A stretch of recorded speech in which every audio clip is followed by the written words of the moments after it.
132 students! Today we'll be talking about Photochemical smog! Why are you guys so enthusiastic about photochemical smog? Well, let's find out. Photochemical smog is a visible brown haze, which is prominent especially during the morning and afternoon, and is present in widely populated and warm cities.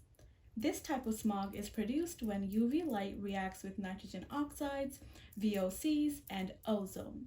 Another important thing to note is that photochemical smog can only happen during the presence of sunlight. The pollutants that cause the smog come from motor vehicles, power plants, factories, fossil fuels which are used to heat homes and buildings, consumer products such as paint, pesticides, and other things. Places such as Los Angeles, Mexico City, and Vancouver, to name a few, experience smog due to its weather and crowded conditions. When a primary pollutant, nitric oxide, commonly emitted by vehicles and industrial sources, reacts with atmospheric oxygen, nitrogen dioxide is formed. Nitrogen dioxide, also emitted by vehicles, breaks up into nitric acid and oxygen. Atmospheric oxygen reacts with free oxygen molecules from nitrogen dioxide to produce another secondary pollutant, ozone. All three of these reactions occur in the presence of sunlight. Nitrogen dioxide also reacts with water to produce nitric acid.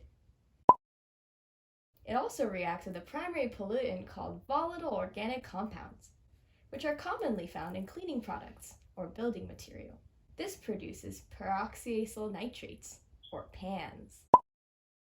Nitric acid and PANs are examples of secondary pollutants. Now that we know a little more about photochemical smog, we can start to talk about the many negative effects it has on human beings and the surrounding environment. Surgical face masks have unfortunately been the norm for those living in areas affected by smog. If inhaled, it can cause a variety of respiratory issues, including asthma and bronchitis. It can cause chest pain, headaches, nausea, coughing, you name it. It even irritates the nasal passages and the eyes. Ugh. Anyone who is active outdoors, including children and those with pre-existing respiratory diseases, are especially at risk. But it doesn't just stop there. It has terrible effects on the environment. Ozone due to photochemical smog eats away at plant life, including the more sensitive crops such as tomatoes and spinach, and tree growth is also stunted. In conclusion, photochemical smog is a big problem in some of the most populated places in the world. It's up to us to be proactive and find ways that we, as individuals, can lessen our contributions to photochemical smog. Some examples could be Implementing the use of eco-friendly vehicles and equipment, carpooling, using public transportation, biking, or walking, Avoid products like paint, pesticides, and cleaning agents, as well as reducing plastic waste. For example, buy paints that use organic components instead of VOCs.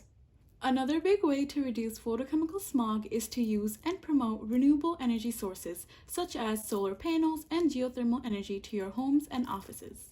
So now that you've learned a little more about photochemical smog, go outside and enjoy the fresh air! while it lasts.